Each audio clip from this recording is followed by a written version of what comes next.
Білім жасқа қарамайды. Бұдан былай 50-ден асқан азаматтар, ақпараттық технологиялар, ауыл шаруашылығы, туризм, әлеуметтік қызмет көрсету бойынша қосымша тегін білім ала алады.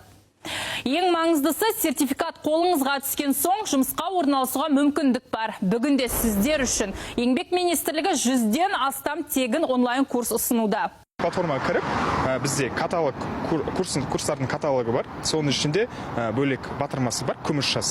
Соған басса, олардың көздерінде курстардың тізімі ашылады. Әртүрлі мамандықтар бойынша, әртүрлі бағыттар бойынша, оны сол тізімді қарап, өзі ұнатқан курсыны таңдай алады. Ұзақтығы 1 сағаттан бастап 72 сағатқа дейін. Аяғында сертификат беріледі. Сол сертификат бізде сол азаматтардың электрондық еңбек биржасында түйіндемесі болса, автоматты түрде көрсетіледі. Бүгінде күміс жас жобасы аясында жасы 50-ден асқан 13 мыңға жуық азамат жұмысқа орналасыпты. Алдағы уақытта жоғарғы оқу орындарымен бірлесіп, оқу курстарының қатарын ұлғайту жоспарлануда.